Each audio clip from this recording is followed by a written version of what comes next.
இடுக்கி மாவட்டத்தில் பீதி ஏற்படுத்தி டெங்கு காய்ச்சல் மாவட்டத்தில் பல்வேறு பகுதிகளில் பரவுகிறது.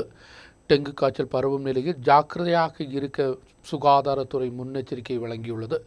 அடிமாலி உட்பட உள்ள பஞ்சாயத்துகளில் இது உறுதி செய்யப்பட்டுள்ளது. டெங்கு காய்ச்சல் மாவட்டத்தில் படரும் நிலையில் ஜாக்கிரதையாக இருக்க முன்னெச்சரிக்கையுடன் சுகாதாரத்துறை மாவட்டத்தில் சுகாதாரத்துறை எல்லா பிளாக்குகளில் நடத்தி வரக்கூடிய ஆராய்ச்சியின் பாகமாகத்தான் அடிமாலி பஞ்சாயத்தில் 19ஆம் வார்டான தேவியார் காலனி பகுதியிலும் ஹாட்ஸ்பாட்டாக கண்டுபிடிக்கப்பட்டுள்ளது. கூடாது பல்வேறு இடங்களிலும் டெங்கு காய்ச்சல் உறுதி செய்யப்பட்டு ரிப்போர்ட்டுகள் வந்து கொண்டிருக்கின்றன. கொசுக்கள் அதிகரிப்பதை டெங்கு காய்ச்சல் உட்பட உள்ளவைகள் படர முக்கிய காரணம். வீடுகளில் தண்ணீர் உட்பட உள்ளவைகள் தேங்கி கிடப்பதை நீக்கம் செய்ய வேண்டும். கொசுக்கள் அதிக அளவு படராமல் இருக்க தேவையான நடவடிக்கை எடுக்க வேண்டும் என்பதுதான் கோரிக்கை. மாவட்ட மெடிக்கல் ஆபீசர் மனோஜ், மாவட்ட surveillance officer Jomin G Joseph போன்றவர்கள் അറിവിത്തുള്ളൂ. മാത്രം കയ്യിലുള്ളൊരു കാര്യമാണ്. കാരണം ഇത് കൊതുക് നിയന്ത്രണത്തിലൂടെ വളരെ എളുപ്പത്തിൽ സാധ്യമാകുന്ന ഒന്നാണ്. അപ്പോൾ ശ്രദ്ധിക്കേണ്ട അതിന് ഇത്തരത്തിലുള്ള പാഴ്വസ്തുക്കൾ വലിച്ചെറിയാതെ ശ്രദ്ധിക്കുക.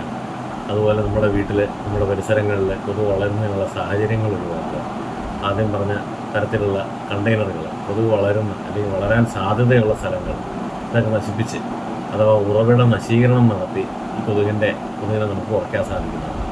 അപ്പോൾ ഇത്തരത്തിൽ അടുത്ത ഞായറാഴ്ച തന്നെ എല്ലാവരും ഡ്രൈ ഡേ ആചരിക്കുക. വരുന്ന ക്രിസ്മസ് വെക്കേഷൻ കാലം നല്ല രീതിയിൽ ആഘോഷിക്കുക. അപ്പോൾ ഇത്തരത്തിൽ നമുക്ക് രോഗങ്ങളൊന്നും ഇല്ലാത്തൊരു എന്താ പറയുക ക്രിസ്മസ് കാലത്ത് വരവേൽക്കാവുന്നതാണ്. ഡെങ്കി നിവാരണ പ്രവർത്തനങ്ങൾക്കായിട്ട് നിങ്ങളെ ഓരോരുത്തരെയും സർവാത്മന സ്വാഗതം ചെയ്യുന്നു.